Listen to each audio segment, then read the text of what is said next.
벌써 이제 출애굽기 11장에서 20장 이번 주에 함께 나눌 말씀인데요.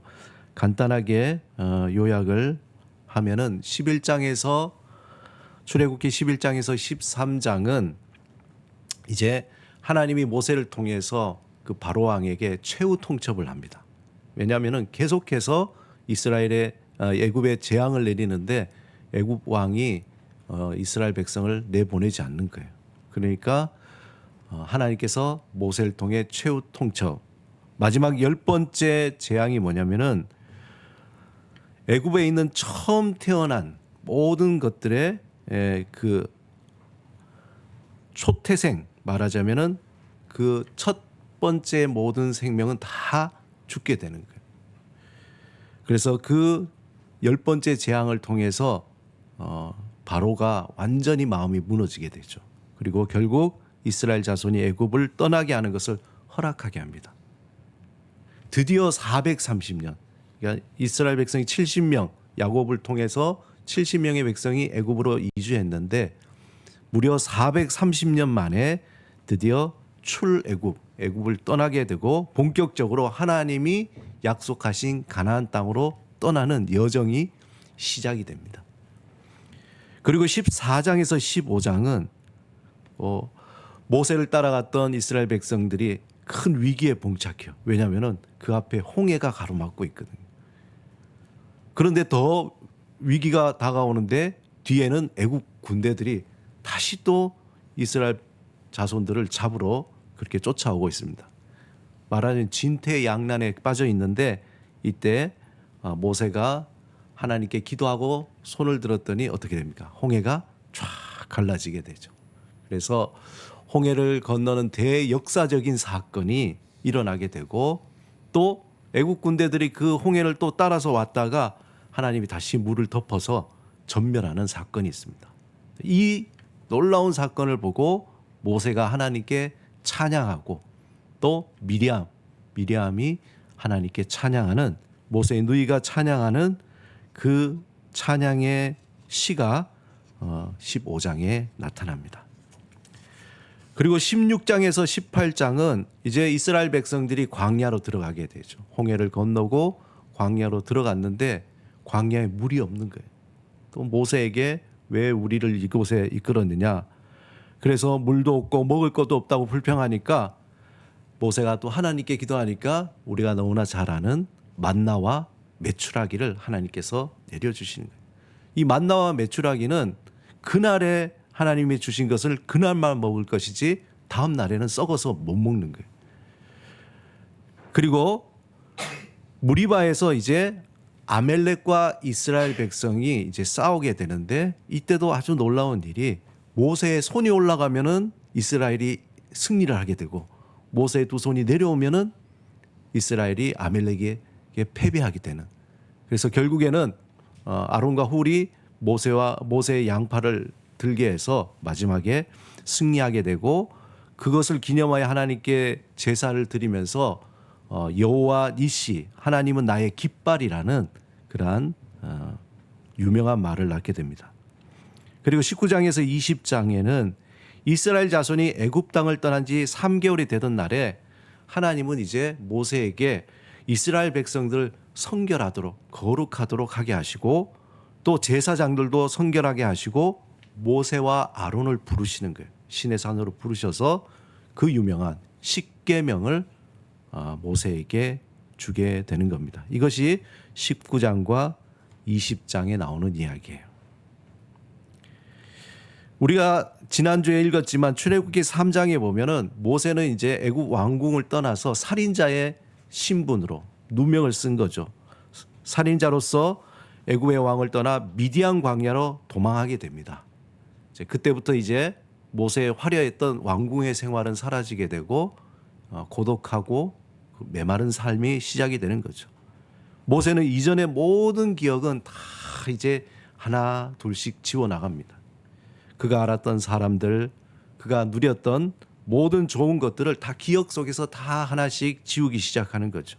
그래서 모세는 새로운 시간, 새로운 공간, 미디안 광야라는 새로운 공간, 여기에서 이제 새로운 존재로 살아가게 되는 거예요. 사람의 존재라는 것은 어떻게 정해지는 거예요? 제가 여기에 있으니까 목사잖아요. 가정에 가면 어떤 존재가 됩니까? 아버지라는 존재가 되죠. 남편이라는 존재가 되고 그 정체성이 달라집니다. 미디안 광야에서 모세는 광야라는 그 공간 속에서 이제 목자라는 새로운 존재의 삶으로 살아가게 됩니다. 적어도 이제 시간이 흐르면서 새로운 이제 가족이 만들어지고 이전 건 다 지나니까 안정된 삶을 점점 살아가게 되죠. 그가 양떼를 이끌면서 적어도 이제 유유자적하게 지난 일들은 다 잊어버리고 거의 한 40년이 지난 후에 어느 날 하나님께서 모세를 부르십니다. 모세가 양떼를 이끌어 광야 서쪽에 가면 호렙산이 있는데 그 호렙산에서 정말 신기하게 나무에 불이 막 타는데 덤불에 그 불이 타는데 그 나무가 타지 않아요. 계속 불이 나는데 거기에서 하나님의 목소리가 음성이 나오게 됩니다. 그곳에서 어느 날 하나님은 이제 모든 걸 다 잊어버리고 모든 옛 것들은 다 잊어버리고 40년 세월이라면 다 잊어버리겠죠. 우리가 뭐 10년, 20년 지나도 잊어버리는데 40년쯤 지나니까 이전의 왕궁에 내가 살았던 것도 아득한 기억으로 남아 있을 뿐입니다. 전혀 알지 못했던 그날, 그가 전혀 알지 못하던 이름, 아브라함의 하나님, 이삭의 하나님, 야곱의 하나님이 모세를 찾아오신 거예요. 스스로 있는 자이신 하나님은 모세에게 찾아오셔서 명령하시는데 이스라엘 백성을 애굽에서 이끌어 예배하도록 가나안 땅으로 인도해 나가라고 그렇게 명하시는 거예요.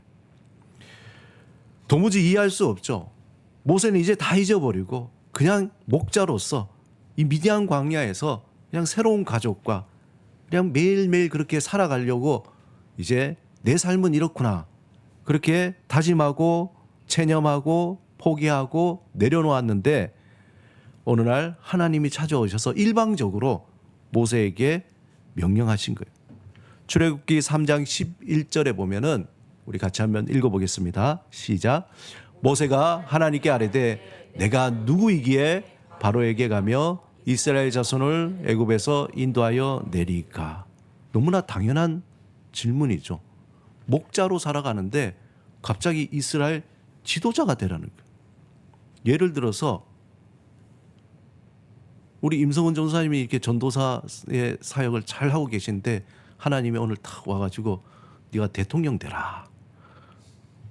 기분은 좋겠지만 너무 황당하잖아요. 아니, 나보고 갑자기 대통령 되라니까. 그렇잖아요. 어느 그냥 양떼를 치는 목자에게 와서 네가 한 민족의 지도자가 되라. 그리고 그 백성을 이끌어 내가 약속한 가나안 땅으로 가라. 얼마나 황당했겠습니까? 하나님은 이러한 모세의 질문에 대해 직접적으로 대답을 안 해서 하나님 내가 누군데 나를 그렇게 지도자로 삼으십니까?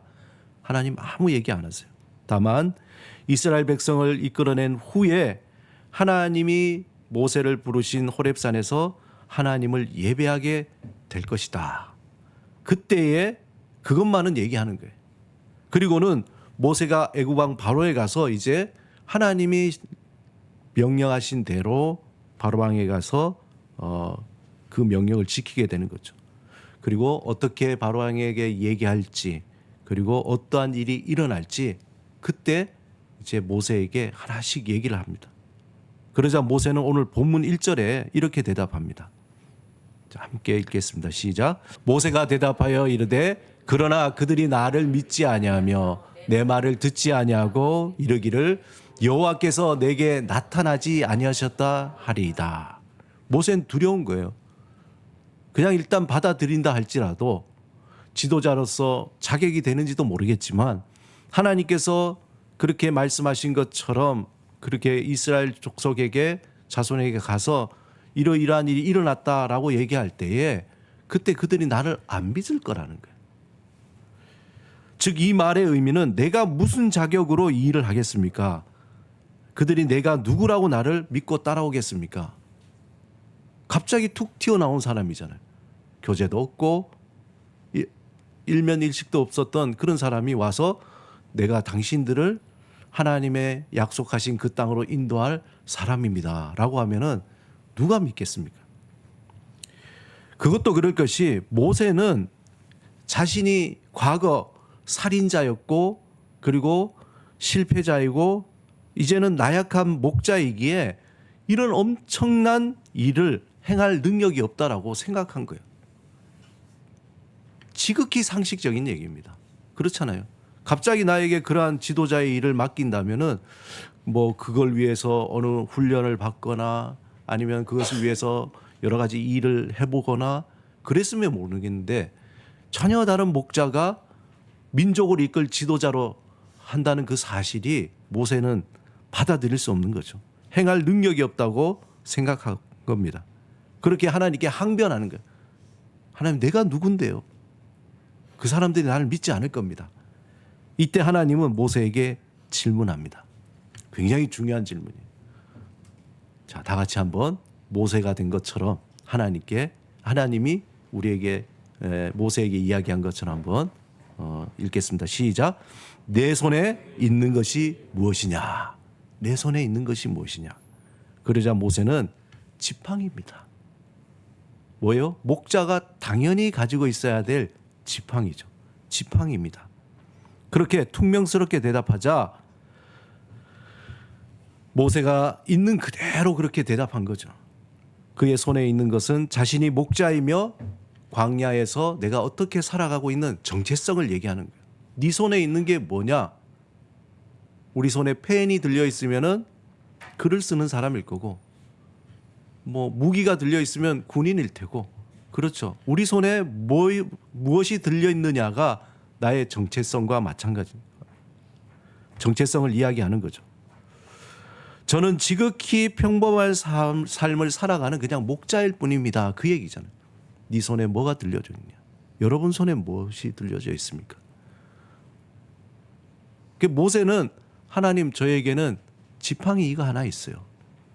그 하나님께서 말씀하신 그 명령을 감당할 그러한 자격이 못 됩니다. 그렇게 말하는 거죠. 그러자 하나님은 모세에게 그 지팡이를 던지라는 거예요. 그래서 모세가 던졌어요. 던졌더니 어떻게 됐습니까? 지팡이가 뱀으로 변한 거죠. 매직쇼예요. 갑자기. 너무 놀라운 일이죠. 제가 이거 물컵을 던졌는데 이게 뭐 빵이 됐다 이러면은 난리 났겠죠. 아니 지팡이를 던졌는데 지팡이가 뱀이 된 거예요. 있을 수 없는 일이 일어난 겁니다. 모세가 그걸 보고 얼마나 놀랐겠어요. 내 지팡이가 뱀으로 변한 겁니다. 그리고 하나님의 명령을 따라 지팡이가 뱀이 되고 그리고 하나님이 모세에게 다시 그 뱀의 꼬리를 잡으라는 거예요. 무서워서 못 잡을 것 같은데 그런데 뱀의 꼬리를 딱 잡았더니 어떻게 됐습니까?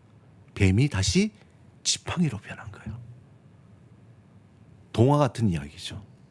그냥 아주 뭐 마술사가 그렇게 마술을 부리는 그러한 이야기인데 놀랍게도 모세가 그것을 잡으니 다시 지팡이가 된 것입니다. 출애굽기 4장 6절 7절에 보면은 모세는 하나님의 말씀을 따라 또 자신의 손을 이렇게 품속에 탁 넣었더니 그리고 빼라고 뺐더니 이 멀쩡한 손이 어떻게 됩니까? 나병이 생긴 거예요. 얼마나 놀랬겠어요. 그리고 다시 말씀을 따라 마음 그 품에다가 손을 넣었다가 다시 빼니까 손이 다시 회복이 된 거예요. 하나님이 왜 그렇게 쓸까? 왜 하나님이 모세에게 지팡이를 던지라 그래서 뱀으로 변하고 지팡이를 잡으라 그래서 뱀이 지팡이가 되고 손을 품에 넣어보라 그랬더니 뺐더니 나병이 됐다가 또 넣었더니 또 다시 정상적으로 됐다. 하나님 나 이렇게 능력이 많아. 걱정하지 마. 뭐 그런 거 보여주시려고 그런 걸까요? 모세는 곰곰이 생각했겠죠. 하나님이 나를 부르셨는데 누군지도 모르는데 그리고 나는 평범한 삶을 살아가는데 그분이 나에게 이러한 놀라운 일을 명령하시고 그리고 지팡이를 던지라고 던졌더니 이러한 일이 일어난 거죠. 그리고는 하나님께서 이 일을 통해서 주시는 중요한 메시지는 뭐냐? 자신이 누구인가에 대해 질문하던 모세는 하나님의 명령을 행할 수 없다고 주장했어요. 이때 하나님은 모세에게 지팡이가 뱀으로 변하고 그가 손에 나병이 생겼다가 회복되는 그 경험, 그 놀라운 사건을 보여주면서 하나님은 모세가 너는 누구인가? 그것이 중요한 것이 아니라 모세와 함께하는 이가 누구인가? 그것이 너의 곧 정체성이 된다는 것을 보여주는 거예요. 다시 한번 말씀드릴게요. 우리의 정체성은 내가 누구인가 끊임없이 아무리 질문해봐야 우리는 나의 정체성을 다 알 수가 없어요. 우리가 내가 누구인가를 알 수 있는 거는 거울을 볼 때 알 수 있잖아요. 내가 나 자신을 볼 수 있나요? 불행히도 인간은 스스로를 볼 수가 없어요. 못 보잖아요. 거울을 통해서 볼 수 있고 다른 사람을 통해서 볼 수 있는 게, 다른 사람을 통해서 볼 수 있는 건 뭐니까 저 잘생겼어요? 그러면은 한준이가 목사님 잘생겼어요. 그러면은 내가 잘생긴 모양이다. 내 성격이 어때요? 까칠해요. 나 까칠한 모양이다. 그런데 문제는 뭡니까? 내가 잘생겼다, 까칠하다, 성격이 좋다, 재능이 있다, 재능이 없다, 능력이 있다, 능력이 없다. 이게 기준이 다 다른 거예요. 그렇잖아요. 팔이 안으로 굽는다고 부모는 자식이 다 좋아 보여. 다 예뻐 보이고 멋있어 보이고 잘나 보이죠. 그러나 밖에 나가면은 그 자식을 평가하는 건 여러 평가들이 있는 거예요. 세상은 여러 눈으로 나를 바라보는데 또 그게 내 정체성이라고 생각하면 오해라는 거죠. 진정한 정체성은 하나님이 우리에게 말씀하시는 그 정체성이에요. 모세가 나는 그냥 지팡이를 든 단순한 그러한 존재입니다 라고 얘기했지만 하나님은 아니야. 내가 너를 다르게 보고 있어. 하나님은 모세가 누구인가 그것이 중요한 것이 아니라 모세와 함께하고 있는 그분이 누구인가, 그 사람이 누구인가, 그 존재가 누구인가가 그 사람의 정체성이 된다는 것을 보여주는 겁니다. 모세가 그의 손안에 있는 지팡이와 같이 나약한 존재였지만 그 지팡이가 하나님의 손에 붙들릴 때에 하나님이 쓰시는 새로운 존재가 된다는 거예요. 한 아이의 손에 있는 고기 2마리와 보리떡 5개, 아주 소박한 가난한 서민의 도시락이었어요. 그러나 그 도시락이 예수 그리스도의 손에 붙들릴 때 어떻게 됩니까? 5,000명이 먹고도 남는 그러한 놀라운 가능성을 보여주게 된 거죠. 하나님이 모세에게 내 손에 있는 것이 무엇이냐라는 질문은 우리가 가지고 있는 초라함이 무엇인가를 보라라는 것이 아니라 비록 나약하고 보잘것없고 쓸모없어 보이는 어떤 것도 하나님이 함께 하시면 아주 새로운 존재로 변하게 된다는 것을 말씀하고 있는 거예요. 저는 우리 교회를 통해서 그동안 아주 하나님께서 귀한 사역을 많이 하시고 사용하셨고 앞으로도 한국교회와 세계 선교를 위해서 귀하게 사용하여 주실 것을 확신합니다. 비록 작은 지팡이지만 하나님의 손에 붙들려 많은 이들을 구원하는 그리고 사람들을 이끌어가는 그러한 하나님의 지팡이라 될 걸로 믿습니다. 모세가 태어날 때 어떻게 태어났습니까? 죽을 수밖에 없는 존재로 태어났잖아요. 모세의 운명은 기대할 수 있는 그런 존재가 아니에요. 얘는 그냥 죽었어. 그냥 물가에 그냥 버리는, 그리고 그 운명을 그냥 다 맡겨버리는 그러한 존재. 하지만 하나님은 그를 바로의 딸을 통해서 구원해 주시고 또 왕궁에서 새로운 삶을 살게 해주셨습니다. 아마 그는 왕궁에서 화려한 삶을 살았지만 늘 히브리 민족을 자각하면서 그 마음에 갈등이 심했을 겁니다. 끊임없이 갈등이 일어났을 거예요. 태생은 히브리 민족이지만 현재 살아가는 것은 애굽의 왕자로 살아가는 거예요. 여러분 한번 상상력을 다 가지고 한번 생각해 보세요.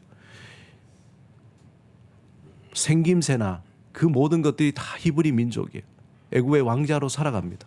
그러나 그 태생은 히브리 민족이지만 현재 살아가는 애굽의 왕자로서 이중적인 삶에서 늘 마음이 괴로웠을 거예요. 아무렇지 않게 그냥 생활하려고 했지만 알게 모르게 막 주변에서 느껴지는 그런 차별이 있죠. 그리고 자신을 향한 시기의 눈빛도 있습니다. 그리고 자신을 무시하는 듯한 애굽의 관리들의 그러한 태도에 뭔가 모를 불편함이 늘 있었을 거예요. 그때마다 모세는 나는 누구일까? 우리가 생각할 때 모세는 그냥 쭉 엄친아처럼 잘 자랐을 것 같지만 그가 자신이 히브리 민족이라는 것을 깨닫고부터는 자신도 모르게 나는 도대체 누구인가? 나는 누구인가? 그렇게 질문을 했던 겁니다. 결국 살인자라는 누명을 쓰고 미디안 광야에서 목자로서 새로운 삶을 살아가면서 이제는 왕궁에서의 어떤 누리던 안락함이나 화려함은 없어졌어요. 오히려 민족적 차별과 시기의 눈빛과 질투의 불편함에 짓눌렸던 그 예전의 삶들, 알게 모르게 짓눌려왔던 그 삶보다 차라리 미디안 광야에서 살아가는 삶은 자유로운 것 같아요. 이제는 다 잊어버리고 그런 골치 아픈 그런 나는 누구인가 라는 그런 질문을 할 필요 없이 그저 하루하루 모든 것을 다 내려놓고 살아가는 그러한 삶을 그게 그는 좋았던 겁니다. 이렇게 새로운 삶에 안주하고 있을 때에 그때 하나님이 모세에게 찾아오신 거예요. 하나님의 계획은 모세가 애국 왕궁에서 왕자로 화려한 삶을 살아가는 것도 아니었습니다. 그렇다고 모세가 미디안 광야에서 목자로서 그냥 유유자적하게 그렇게 살아가는 그러한 삶도 아니었습니다. 하나님의 계획은 모세를 이스라엘 자손을 애굽에서 이끌어내어 하나님이 약속하신 가나안 땅으로 이끌어내실 지도자로서 계획하고 계셨다는 거예요. 애굽의 노예로 고통스러운 삶을 살아가는 히브리 민족을 하나님의 거룩한 백성으로 이끌어가는 하나님의 지팡이로서 모세를 사용하고자 하셨던 거죠. 모세는 갑자기 찾아온 하나님에 대해서 그 명령에 호렙산에서 그 부르심에 거부하지 않고 순종했습니다.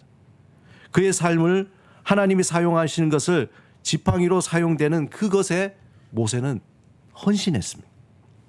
그의 순종과 헌신으로 이제 새롭게 열리게 되는 삶은 오직 헌신과 인내하는 것뿐이었어요. 여러분 모세의 삶을 잘 펼쳐보면은 왕궁에서 40년, 광야에서 40년, 이제 지도자로서 40년 동안 살아갈 동안 그의 삶은 늘 순종하고 인내하는 거예요. 순종과 하나님의 말씀에 순종하고 이스라엘 백성의 그 불평과 불만과 펼쳐지는 고통과 어려움 속에서 그것을 인내하는 그것밖에 없었습니다. 그의 순종과 헌신으로 새롭게 열리게 되는 그 삶, 그는 미디안 광야에서 온갖 좋은 것이 풍부했던 그 왕궁의 삶을 다 내려놨잖아요. 그리고 이제 미디안 광야에서 삶에 아무런 목적도 없어요. 목자가 뭐 큰 목적이 있겠어요? 양 잘 치고 양이 풍성해지고 그냥 하루하루 살아가는 거죠. 삶에 큰 의미도 없습니다. 그냥 가족들과 함께 그렇게 살아가는 거죠. 그저 하루하루 만족하면서 살아가던 목자로서의 그 삶도 다 또 내려놔야 돼요.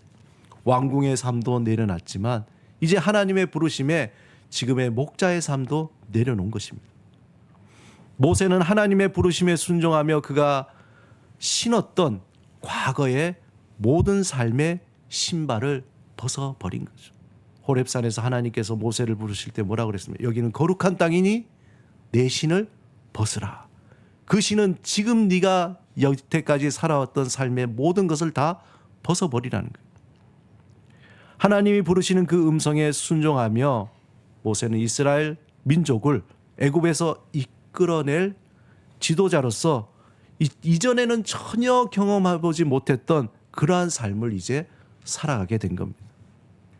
모세가 하나님의 부르심을 받을 때에 이스라엘 민족의 지도자로 기대하고, 하나님께서 나를 부르셨으니까 이제 연금도 보장되고, 그 다음에 주택도 보장되고, 그 다음에 화려한 어떤 삶, 파워, 재력, 사람들 다 보장되겠지라는 기대감으로 시작하지 않았습니다. 모세는 아무런 기대감이 없어요. 하나님께 오직 순종했던 거예요.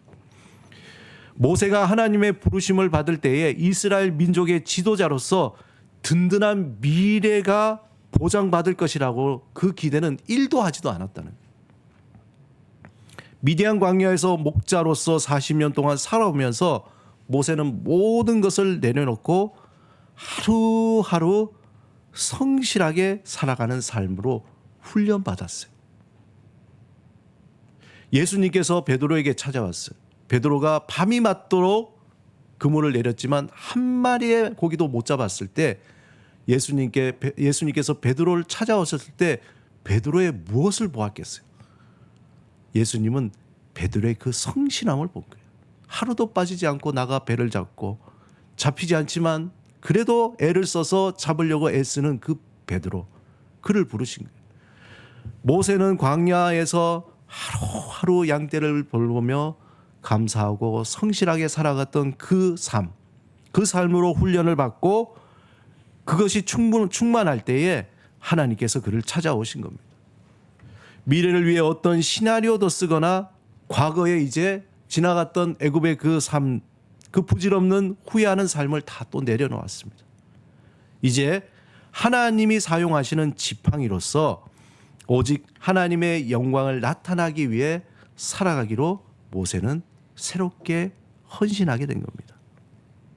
사랑하는 여러분, 하나님은 우리의 삶을 통해서도 모세와 같이 하나님이 어떤 분이신지 나타내시기를 위해서 우리 한 사람 한 사람을 부르신 겁니다. 또한 하나님과 함께하는 우리가 누구인지 알게 하기를 원하시는 거예요. 예수 그리스도 밖에 있을 때 우리가 어떤 사람이었습니까? 하나님 앞에서 죄인이요, 하나님의 진노하는 자요, 하나님과 원수였습니다. 하지만 예수 그리스도 안에서 이제 하나님의 백성이 되었고, 하나님의 사랑받는 자요, 존귀한 자로 변화되었습니다.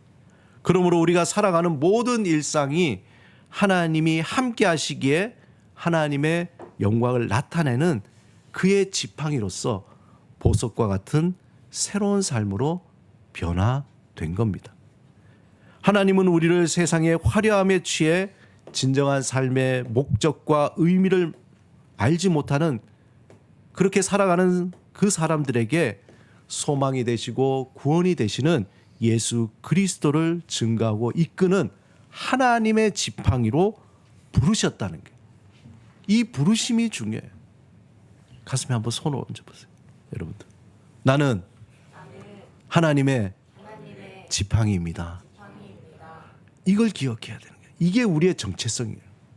이 정체성을 꼭 기억할 때에 우리의 삶의 어려움이나 시험이나 위기가 찾아올 때에 흔들릴 수 있지만 우린 다시 회복할 수가 있어요.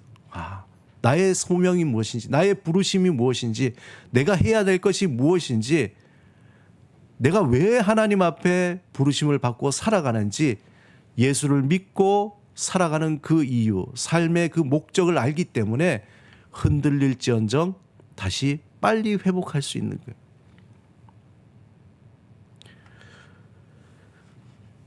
우리는 매일 마주하는 반복되는 일상의 자리에서 하나님의 지팡이로서 사명감을 가지고 헌신과 순종하면서 살아가야 합니다. 그 삶은 미래를 위한 어떤 시나리오를 쓰거나 과거의 후회에 빠져서 늘 제자리를 맴도는 그런 삶이 아니에요.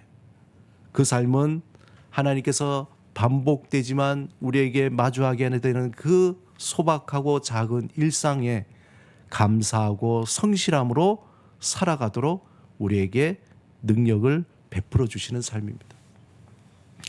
그것이 여러분 설거지를 하는 일이든 아니면 버스 안에 직장을 가는 일이든 아니면 누군가 함께 커피를 마시는 일이든 회사의 중요한 작업을 하는 일이든 상관이 없어요. 우리가 매일 마주하는 그 일상의 작은 그 삶을 통해서 하나님께서는 영광을 드러내시길 원하는 거예요. 나 자신이 하나님의 손에 붙들린 하나님의 영광을 나타내는 지팡이임을 알고 그 순간의 삶에 감사하는 거죠. 그 삶에 성실하게 임하는 거죠. 그런 가운데에 하나님은 나도 모르게 나를 지팡이로 삼으셔서 하나님의 영광을 드러내는 도구로 사용하시는 거예요. 내가 이거 하면 하나님의 영광이 드러나겠지. 요거 해서 그 다음에 어떻게 되고 그렇게 하면 하나님께서 아니면은 이거 해서 어떻게 하면 우리 집에 어떻게 좋은 유익을 위해서 생각할 수 있으나, 그러나 오늘 하나님께서 하루라는 걸 열어주시고 오늘 우리에게 주신 그 순간순간에 감사하고 성실하게 살아갈 때 나도 모르게 하나님은 나를 하나님의 지팡이로 사용하셔서 하나님의 영광을 드러내신다는 것입니다. 우리가 그렇게 살아갈 때에 그 속에서 하나님이 숨겨두신 신비를 보게 하는 거예요. 놀랍게. 설거지를 하다가 커피를 마시다가 길을 걷다가 하나님의 진리의 말씀, 그것이 이것이구나. 하나님께서 그 말씀을 하시는구나. 하나님이 나를 정말 사랑하시는구나. 그 진리의 말씀을, 신비를 보게 하는 거예요. 그 속에서 하나님이 숨겨두신 그 신기를 볼 뿐만 아니라 그 자리에서 하나님의 능력을 경험하는 거예요. 힘들고 어렵고 헤쳐나가기 정말 고단한 그 현실의 삶 속에서 하나님께 감사하고 성실하게 살아가는 가운데 하나님의 능력이 임해서 지혜도 주시고 길을 열어주시면서 하나님이 나를 도와주시는구나. 하나님이 이렇게 길을 만들어 주시는구나. 하나님은 사람을 만나게 하시고 통찰력을 주시고 작은 일이지만 그렇게 열어가십니다. 예전에 제가 저희 가정에 그 수도에 문제가 생겼어요. 이 배관이 아주 독특해서 그 기성품이 맞지가 않는 거예요. 해체는 해놨죠. 사용은 해야 되겠죠. 이게 난감하더라고요. 어떻게 했겠습니까? 기도하는 수밖에 없어요. 하나님, 이걸 어떻게 풀어가야 되지? 그 순간에 지혜가 생겼어요. 그래서 기성품이 아니라 다른 호수관을 이용해서 그렇게 해서 지금까지 쓰고 있어요. 아무런 문제 없이. 그런 작은 것부터 해서 우리가 막혀있는 큰 문제들 하나님 앞에 성실하게 감사함으로 나갈 때 하나님께서 지혜 주시고 그 길을 열어주시는 겁니다. 그 순간에 하나님이 나에게 주시는 삶의 의미가 무엇인지 기쁨과 자유함을 누리며 살아가게 되는 겁니다. 하나님은 우리를 그의 지팡이로 사용하셔서 아무런 의미 없는 일상들, 반복되고 지겨운 일상들에 그것이 보석으로 바뀌는 소중한 순간으로 변화시켜 주시는 겁니다. 아무리 가치 없어 보이는 나의 삶의 자리가 그 어떤 왕궁보다 화려하고 아름다운 공간으로 변화시키는 신비를 보여주시는 겁니다. 이제 한 주가 시작됩니다. 하나님은 여러분을 하나님의 지팡이로 귀하게 사용하실 겁니다. 여러분이 만나는 사람들, 하는 일, 생각하는 것, 그 모든 것들 순간에 하나님께서 함께 하셔서 보석으로, 의미로, 가치 있는 일로 바꿔주실 겁니다. 우리의 삶을 하나님께 이제 맡기며 나의 손이 아닌 하나님의 손에 붙들려서 날마다 하나님의 지팡이로 하나님의 영광을 드러내는 그러한 삶을 살아가시기를 주님의 이름으로 축원합니다. 우리 함께 기도드리겠습니다. 오늘 말씀을 생각하시면서 하나님, 보잘것없는 나지만 주님 앞에 하나님의 지팡이로 한 주간 사용하여 주옵소서. 평생 하나님의 지팡이로 우리에게 주어주신 작은 일상 속에서 하나님의 신비를 바라보며 하나님의 아름다움을 바라보며 하나님께서 보여주시는 정말 놀라운 능력들을 경험하며 살아가게 하옵소서. 그것이 하나님께 영광이 되고 우리에게 은혜가 되고 많은 사람들에게 증거가 될 수 있도록 주님께서 우리를 하나님의 지팡이로 사용하여 주옵소서. 우리 이 시간에 함께 기도드리겠습니다. 기도하시겠습니다.